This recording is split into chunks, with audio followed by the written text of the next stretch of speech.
Olá, meu nome é Rodrigo Súria, eu sou médico formado pela Faculdade de Medicina da Universidade de São Paulo, cirurgião pela USP, tenho doutorado em cirurgia pela Faculdade de Medicina da Universidade de São Paulo, sou membro do Colégio Brasileiro de Cirurgia, do Colégio Brasileiro de Cirurgia Digestiva e do Colégio Americano de Cirurgiões.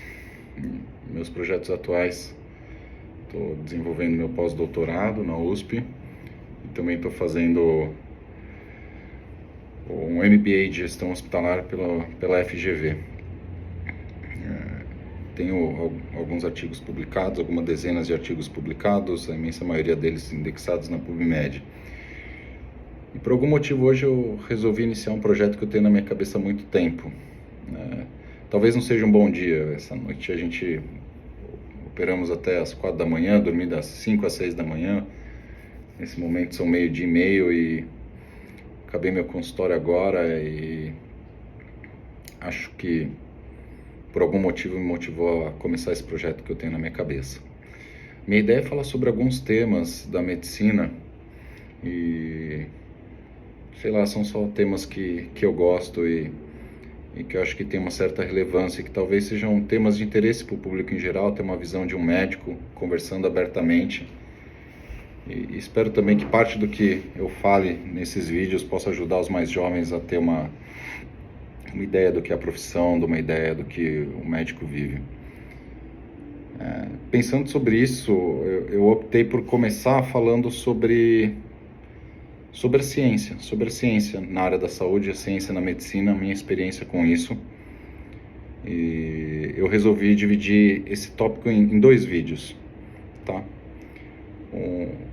Um primeiro vídeo que vai falar sobre o que a gente divulga de dados científicos e produz de dados científicos e como isso é produzido, e algo do que eu vivi. E depois eu penso em gravar um vídeo falando em si do que é o mercado hoje de editoração científica, de publicação científica.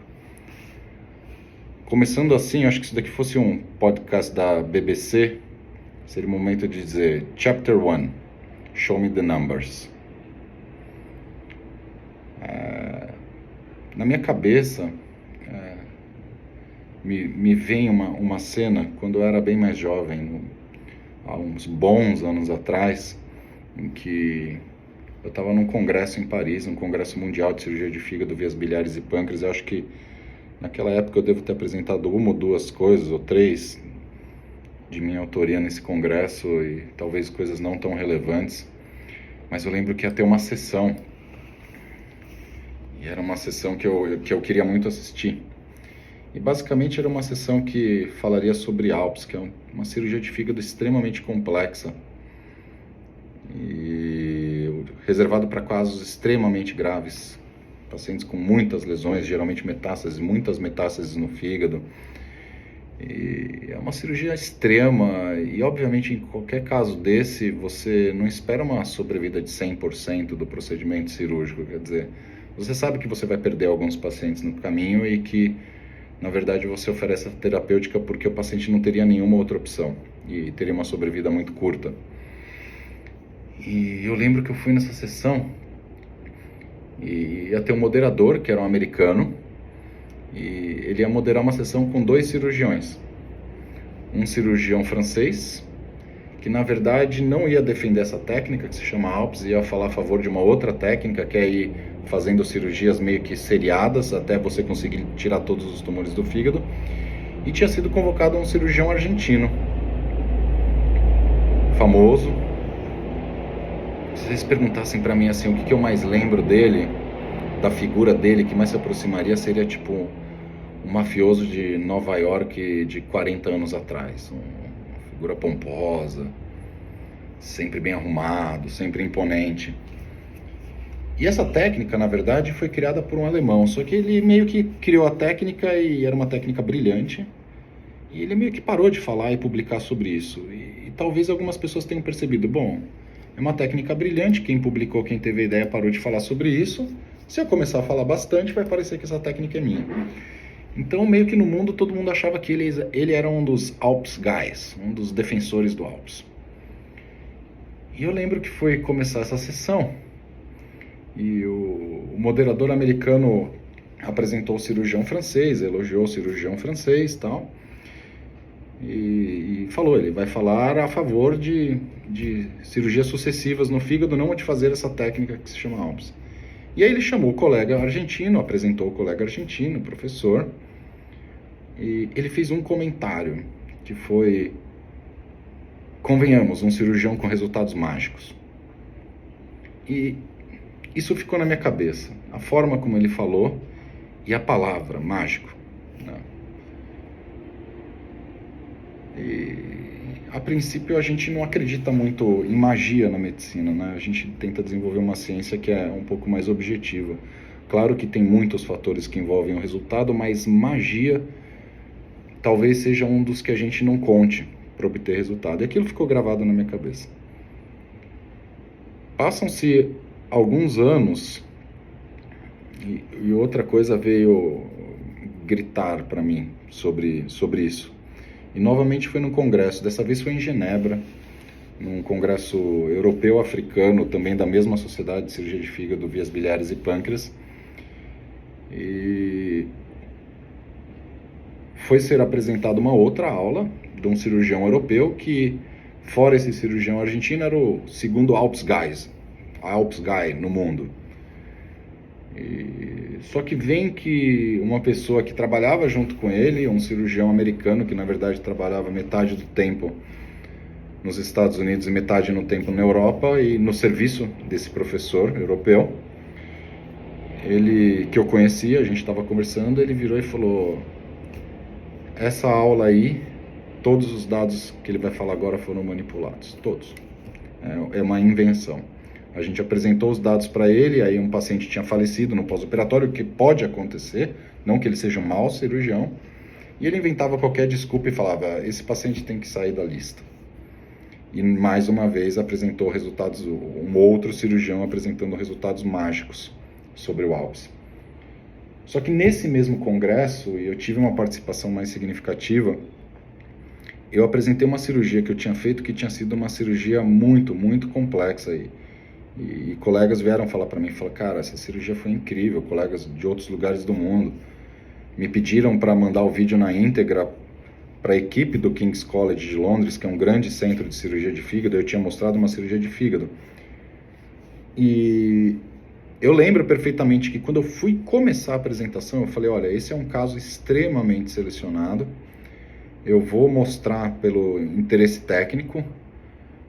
Tivemos um resultado muito, muito bom, e eu comentei, falei: acho que eu mesmo talvez não tenha o mesmo resultado se eu replicar essa cirurgia.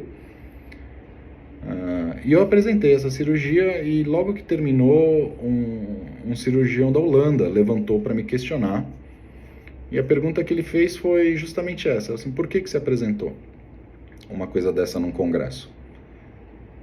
E eu reafirmei para ele, falei assim: eu apresentei, como eu disse no começo, com uma curiosidade técnica. Ele falou: olha, você tem que entender que toda vez que você vem aqui, você vai num congresso e fala uma coisa, as pessoas tendem a acreditar. E pode ser que elas, acreditando que essas coisas dão certo, ou que alguns resultados existem, elas se encorajam a fazer algo que elas não estão plenamente habituadas, achando que é fácil, e pessoas morrem por causa disso. E a minha defesa foi para ele, e não foi em si uma defesa, foi só uma reafirmação, que eu falei: olha, eu concordo plenamente, e talvez você tenha perdido o comecinho da minha apresentação, em que eu reafirmei exatamente isso, que eu não estava encorajando ninguém a fazer aquilo, e que talvez eu mesmo não conseguisse replicar aquilo, que o vídeo tenha a intenção só de mostrar uma possibilidade muito extrema, em que a gente foi muito feliz com o resultado, mas ressaltei que foi uma situação absolutamente de exceção. Talvez essas tenham sido as 3 situações que começaram a me alertar do senso crítico que a gente tem que ter. E acho que, não sei se todos têm a consciência sobre isso. Eu me lembro muito na época da Covid, onde o tema da saúde e o tema de pesquisas científicas, pesquisa científica estava sendo falado o dia inteiro, abertamente, o tempo inteiro, em todas as mídias, rádio, televisão. E Eu lembro muito, ainda mesmo na época do isolamento, sou médico, trabalhando todos os dias, ouvindo rádio, e eu sempre ouvia, porque a ciência diz que, a ciência diz que. Então toda vez que alguém queria tentar demonstrar que o ponto de vista estava certo, sempre dizia, a ciência diz que. A gente tem que sempre lembrar que a ciência não diz nada, né? Quem diz é o ser humano. A ciência é a mera observação e interpretação da natureza. E quem cria a comunicação disso é o ser humano. E o ser humano, de qualquer área, tem os seus vieses, tem os seus interesses.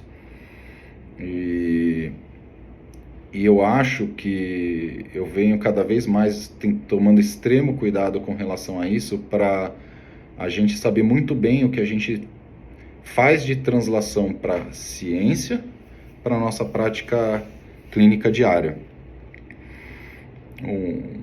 Um tema que me interessa muito, e que infelizmente eu já, vamos dizer, testemunhei isso acontecer, vi isso acontecer, não participei, mas vi, de dados absolutamente inventados na hora de publicar um artigo. Vou dar um exemplo. Faz uma tabela de 30 cirurgias que eu fiz de um tipo específico, aí eu preciso falar sobre os meus resultados e começar-se a inventar. Sangrou tanto, durou tanto. Esses números nunca foram medidos. Você simplesmente inventa e publica isso. E na verdade, nunca se teve uma noção tão perfeita de quanto isso acontece na prática. Existia uma certa estimativa de que cerca de 10% dos artigos científicos publicados poderiam ser fraudulentos. Quer dizer, ou terem dados absolutamente manipulados, ou dados absolutamente inventados, ou ainda existe uma outra forma de você trabalhar com seus dados. Você pode até apresentar dados verdadeiros, mas esses dados vão passar por uma análise estatística, que é uma ciência extremamente complexa. Você pode escolher uma sequência ou um método estatístico que absolutamente vai te direcionar para o resultado que você quer. Se você não aplicar o método estatístico, seria mais apropriado.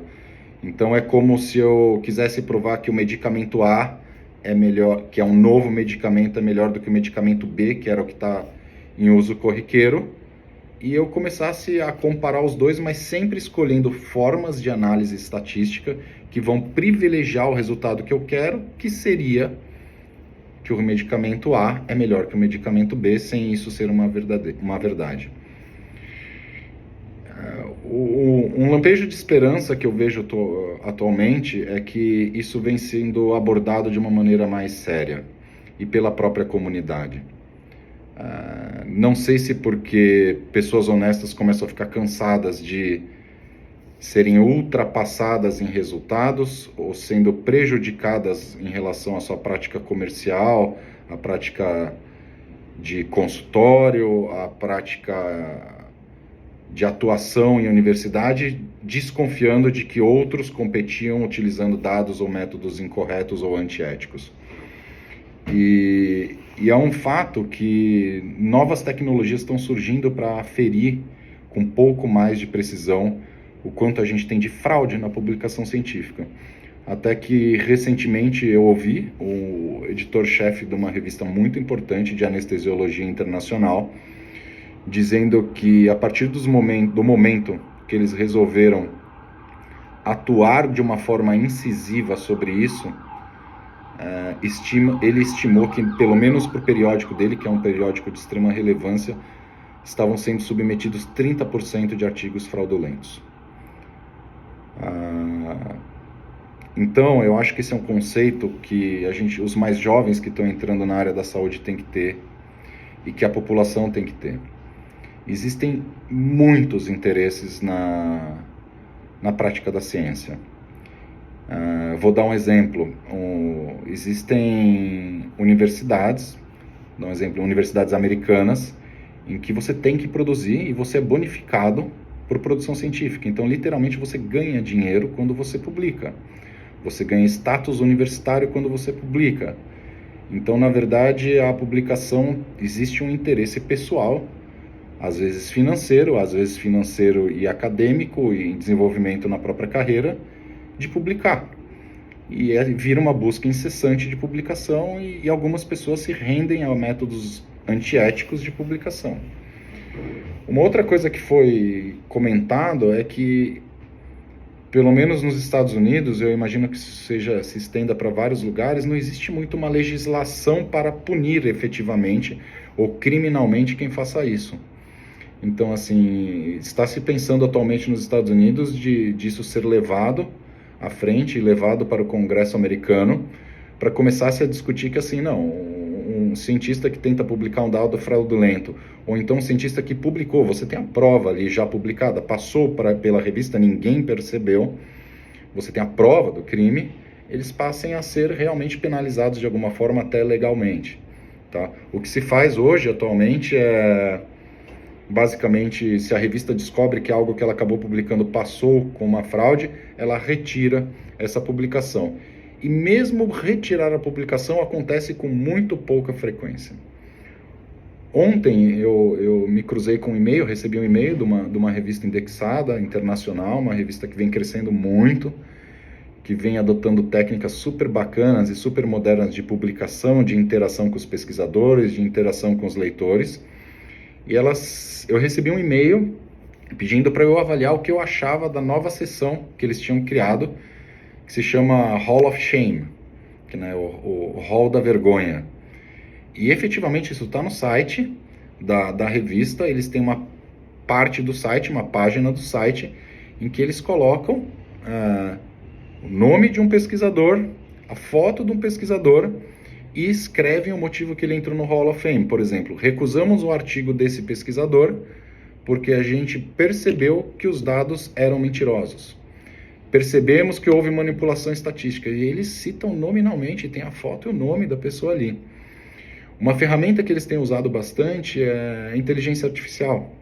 Então, cada vez mais as revistas vêm pedindo, não só para você mandar pequenos resumos dos seus dados, que são os finais que acabam aparecendo na publicação para o público, mas mandar suas tabelas inteiras de dados. E eles usam mecanismos de inteligência artificial para avaliar se é possível na natureza que aqueles dados aconteçam espontaneamente, ou então se há indícios de que um ser humano fabricou intencionalmente aqueles dados.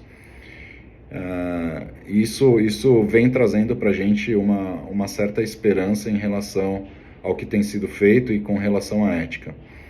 Acho que um último fator importante para a gente abordar com relação a isso é que toda publicação científica, antes de um artigo ser aceito para publicação, passa-se por peer review, quer dizer, revisão pelos pares. Então, algumas pessoas são convidadas, elas não são pagas para isso, tá? Elas doam o tempo e o trabalho delas para pegar o artigo que foi submetido para aquela revista, avaliar aquele artigo e dar opinião se ela aceitaria a publicação ou não, se precisa fazer mais modificações, quais modificações, dar sugestões de modificações. Essa é uma atividade que eu me afastei há algum tempo, mas já fiz muito e já recusei peer review, porque eu achei que tecnicamente eu não estava preparado. Vou dar um exemplo, se chega um artigo em que você não tem capacidade técnica como cirurgião e não teve o treinamento técnico para avaliar muito bem a parte estatística, você precisava desse conhecimento, em última instância você tem que falar, eu não tenho capacidade para fazer isso, então eu vou declinar a revisão desse artigo para que não corra o risco de passar um artigo com dados incorretos ou com dados que foram avaliados de forma inadequada. Então, outro tema em pauta é o preparo dos revisores, o fato em si de ser um trabalho doado, né? E em última instância, das pessoas fazerem isso, dos médicos, dos cientistas fazerem peer review simplesmente para colocar mais uma linha no próprio currículo, porque você acaba recebendo, a única coisa que você recebe em troca é um agradecimento e muitas vezes um certificado de que você fez aquilo e você pode colocar isso no seu currículo. Mas eu acho que é uma necessidade premente da sociedade científica realmente começar a ser utilizado de uma forma mais profissional do peer review e utilizar de pessoas treinadas e habilitadas para fazer isso. Acho que esse foi meu vídeo inicial. Queria passar essa mensagem um pouco dos bastidores de quem já está jornada aí desde 1997, isso é um dado público, muitos conhecem, mas talvez seja uma informação bacana para aqueles um pouco mais jovens, um pouco menos habituados, começarem a desenvolver um senso de discernimento do que estão assistindo nos congressos, do que estão lendo nos periódicos científicos, e também um senso para a sociedade tem que se envolver nisso. Então, assim, a sociedade como um todo é vítima dos dados mentirosos, do estímulo à utilização de técnicas que nem sempre o uso delas se baseia em dados verídicos, e em última instância da colocação da população em risco numa porcentagem alarmante possível do que a gente publica e do que a gente vê em ciência, e para todos nós usarmos com muita, extrema parcimônia essa frase do "a ciência diz que". Um grande abraço a todos, devemos voltar em breve para abordar um pouco mais sobre ciência e para falar sobre editoração científica. Espero progredir para outros vídeos para falar de temas relevantes, às vezes sobre doenças, sobre patologias da nossa área, mas meu intuito é só dar meu insight pessoal da profissão, do que eu tenho vivido. Um grande abraço a todos.